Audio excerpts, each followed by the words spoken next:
Back in 1731, tensions were rising between Spain and England over trade and land in the Americas. Then a British merchant captain named Robert Jenkins came along, claiming a Spanish Coast Guard officer had boarded his ship and sliced off his ear.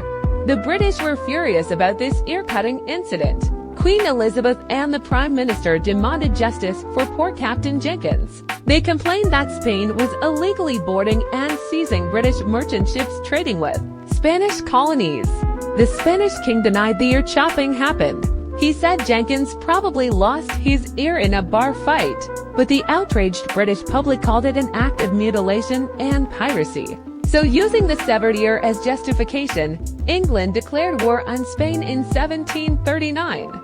Fighting broke out in Florida between the British colonies and Spanish Florida, and British Admiral Edward Vernon led an expedition to attack Spanish ports in the Caribbean.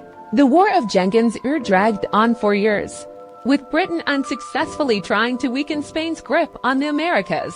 Spain ended up allying with France against their common foe. Eventually, things fizzled out by 1742 without any clear victory, and so a war that started over one man's severed ear accomplished little for either side. Jenkins actually ended up having his preserved ear displayed in a bottle back home, becoming a minor celebrity over his unfortunate injury.